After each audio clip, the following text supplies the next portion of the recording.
בהחלט מרגש לראות את הנבחרת הקפריסאית, גם היא נרתמת למלחמה בסרטן, כמו גם כל הארגון וההפקה של האירוע הזה. אלעד קיסר מישראל מול לואיזוס נפוטו, קפריסין, משקל עד 72 קילוגרם. איך נוצר הקשר עם הנבחרת הקפריסאית, אבנר? צריך להודות לבועז פולני שיזם את הקשר והביא את הנבחרת הקפריסאית להתחרות בישראל. אלעד קיסר, בחור עם המון טמפרמנט, בחור עם המון ניסיון, והוא מתחיל את הקרב הזה מתחיל במהירות גבוהה. מה אנחנו יודעים עליהם, על הקפריסאים? האמת לא הרבה. יודעים שהם מתחרים גם באירופה ושהם באו עם קבוצה חזקה. בריצת יד, הקרב ממשיך. לואיזו קצר יותר,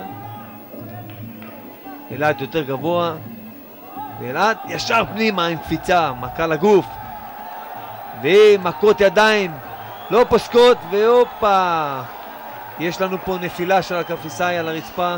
סדרה של חבטות חזקות מאוד שנכנסות, וכבר ספירת חובה של השופט ציון דיין. הקרב הזה נפתח בסערה גדולה מאוד ונוקאוט.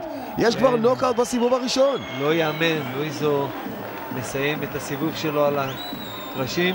אלעד קיסר שם קופץ ומתנפל על המאמן שלו, על ארז לוקוב משמחה, והוא מרגיע אותו בספורטיביות, גם מגיע אל הספורטאי הקפריסאי כדי לבדוק מה קורה איתו. ו-1-0 לישראל. 1-0 מהיר מאוד וקטלני מאוד. הקפריסאי פשוט לא הספיק להיכנס לקרב, ותראה את הסדרה של החבטות האלה לפנים ולגוף, לא משאיר לו סיכוי. גוף חזק מאוד, חד מאוד. אלעד קיסר מקבל את הניצחון עכשיו. אפשר לראות את הקפריסאי שם חבוש, כמובן, והקיבוע הזה, הייתה שם איזושהי מכה אל הכתף, פריקה של הכתף, וזה בעצם חיסל אותו בשלב הזה.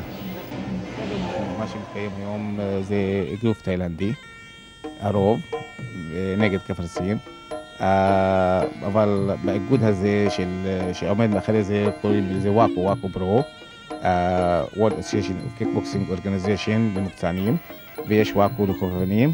האיגוד הזה כבר קיבל ההכרה הבינלאומית של גסי והאיגוד הספורט הבינלאומי, ועכשיו יתפוס גל טוב בישראל שיהיה תחרות ספורט מוכרת. וואקו, ארגון בינלאומי חזק מאיטליה, קיבל הכרה, ואנחנו בגאווה נושאים את השם הזה היום תחת הליגה המקצוענית, וההכרה הזאת היא בעצם סמל של הצלחה שהולכת להיות בעתיד עם שיתוף פעולה בחוץ לארץ, נבחרות וכו'. רק לציין שהערב הזה שוב